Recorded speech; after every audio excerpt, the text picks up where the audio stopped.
Hi friends, Katie here. I just wanted to take a minute to respond to my Facebook post about dandruff and my secret recipe.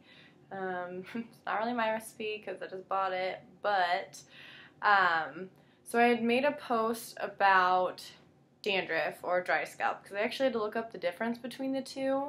All these years I've been saying I have dandruff and I don't. I just have, wintertime dry scalp. Sometimes goes in the summertime, but dandruff has to be what's the word? Has to be not prescribed. The doctor has to tell you have dandruff. Can't think of the word right now. That's like a real thing. Not that dry scalp is not, for those of us who have snow in our hair year-round. But anyways, I had made that post because I was so excited about this new shampoo conditioner that I got. And then as I was doing a little more research on it because I wanted to be fully correctly informing all of you about my choices and, be able to back them up, I have discovered that this shampoo conditioner is only going to be like a middle ground. So I'm going to use this for now until I find something that's 100% natural. I have been doing research. I know a couple of you commented with like apple cider vinegar and olive oil. Tea tree oil is another one. I don't know if anyone said that, but I have been looking in, like, you can put these ingredients with water because you have to dilute them, but you can put them in like a spray bottle and spray your hair like a couple times a week or something. So I'm still looking into completely natural ideas, but I wanted to share this too because this right now is just easy and feels better.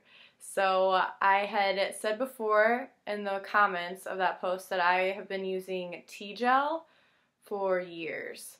And what I've been doing really is I'll use like Head and Shoulders during the summertime because it's not as bad.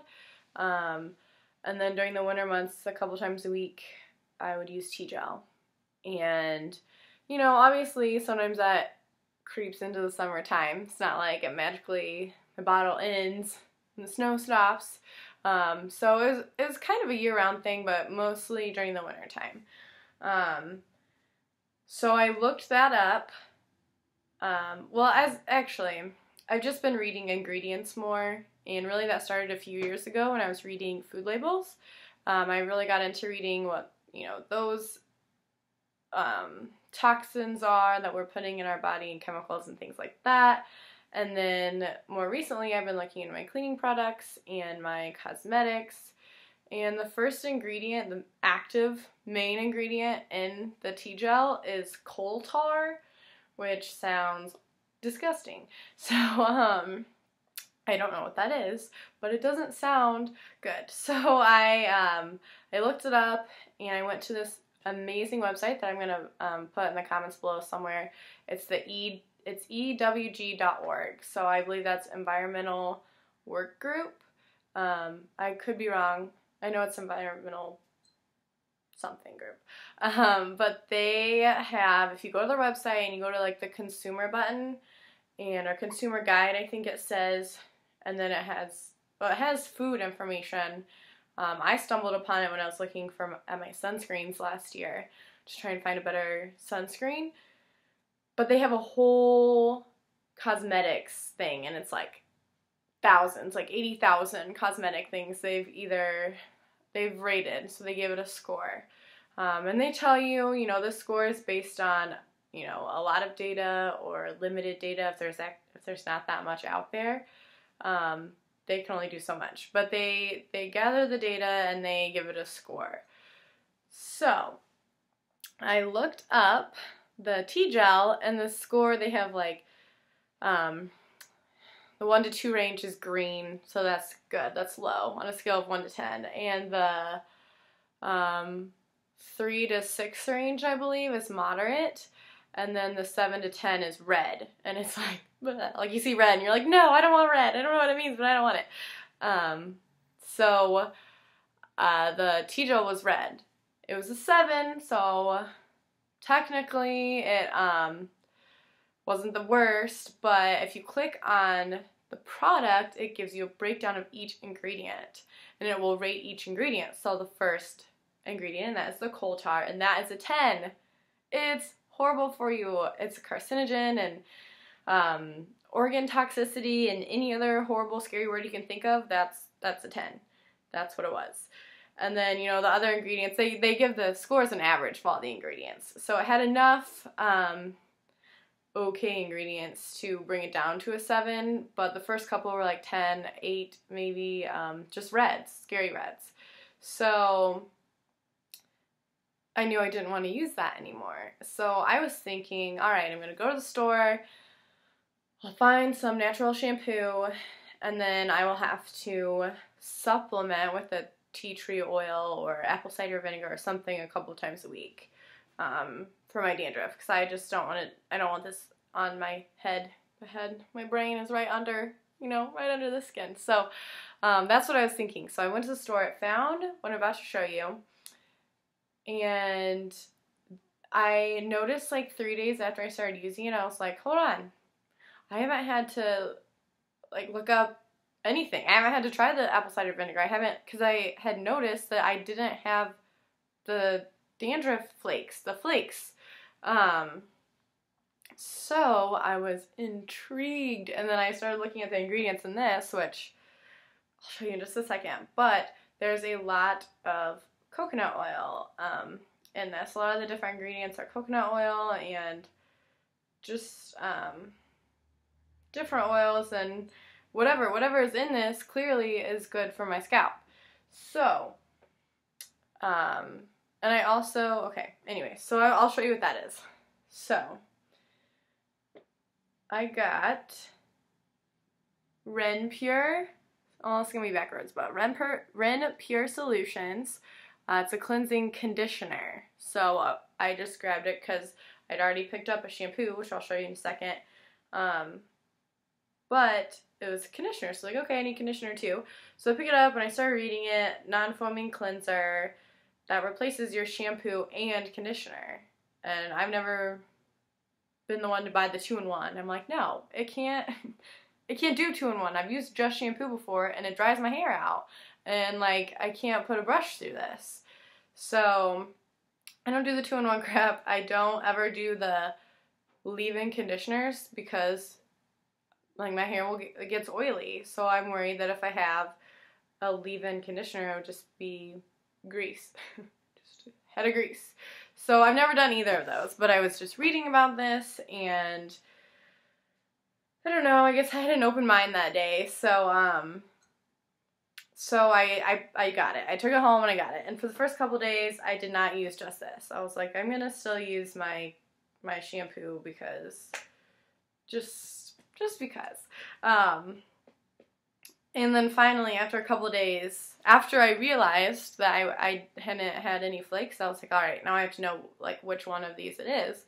So I stopped using the shampoo, and it still says to use shampoo like once a week on the directions, but I stopped using it, and it's been 2 weeks now, 2 or 3 weeks, and it's awesome. I don't have any, and like, I wanted to keep my hair down, but there's like nothing, and this is unheard of. Like, usually I get out of the shower, even after using the stupid tea gel, I get out of the shower, I'm combing through my hair, and I'm like, you know, like doing the, whoop, gotta get these out, like, you know, working out the flakes.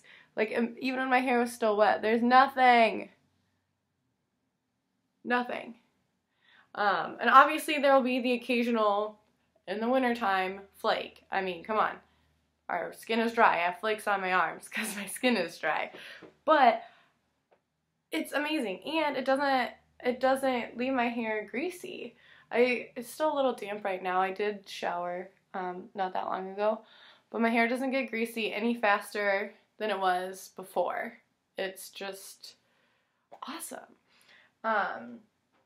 So that's what I've been absolutely in love with, and I have been using this shampoo, and it's a coconut oil shampoo too. It's Soapbox. I hadn't seen them before, but it was at Target. I found both of these at Target. And it has coconut oil in it, so I think, you know, that's not going to react badly with the conditioner. I think it'll only help. But the reason I bought the soap box actually is because I'm trying to see where they donated to. This bottle provides a month's supply of clean water to a community in need. That's cool. So that's why I bought this kind, because there's so many natural shampoos and conditioners, especially at Target now. I had to pick one, so that's why I picked that one. But anyways, so the reason that this is still like a middle ground is because I looked it up on the EWG website after I was so excited. After I made that post, I was like, all right, I'm going to look this up. It's going to be a super low number, and these girls are going to love me. So I looked it up, and it's a 4. So it's still, the 3 to 6 range is the moderate, so technically it's still in the moderate range, which isn't ideal, but it's a low number. It's lower than a 7. It doesn't have any 10s, and, you know, it's not like it's a 4 that has a 10 ingredient. It's a 4. So yeah, so it's definitely better than what I was using before. It's good for my hair. I also read a few reviews on like natural shampoo conditioner things where people's hair was falling out, and my hair's not falling out. So and this is after using it for 3 weeks now. For like 3 weeks now. So I feel like if my hair was gonna fall out, it would have fallen out by now. So anyways, that's my awesome tip. I still am going to try and find, you know, that total hippie, nothing, only natural thing, but I think this is awesome. I think it's easy to, well, it has a pump. It's easy to travel with. I never had conditioner or shampoos with pumps either, because you can't just like stick them in a bag and go. I mean, you can, but it's gonna come out. So anyways, this Ren Pure Rosemary Mint, I don't know if they have other flavors or scents. This is the only one they had at Target that day, and it's the only one on the EWG website. And then this is the shampoo again. And I couldn't find the soapbox brand. I think it's a newer brand, so I couldn't find it on the website to see the rank. But sulfate and paraben free, you know, whatever all these shampoos have, a long list of stuff they don't have in them anymore that we assume is bad, but unless you look it up, I guess they could be telling you it doesn't have ketchup in it. It's a fancy word for ketchup. So that's a different story though. I hope that you found this video helpful. I highly encourage you to look up all of your other cosmetics on that website, because I think the stuff we're putting on our skin, our faces, I mean, that stuff gets absorbed. So yeah, I am just doing ongoing research on what I have, so I'll continue to share if I find, you know, that awesome lotion or face wash or something else that has a better rating that works for me. I'll definitely share it with you. If you have any awesome tips for how to get rid of the snowflakes in your hair, I want to hear those too, because I'm still looking.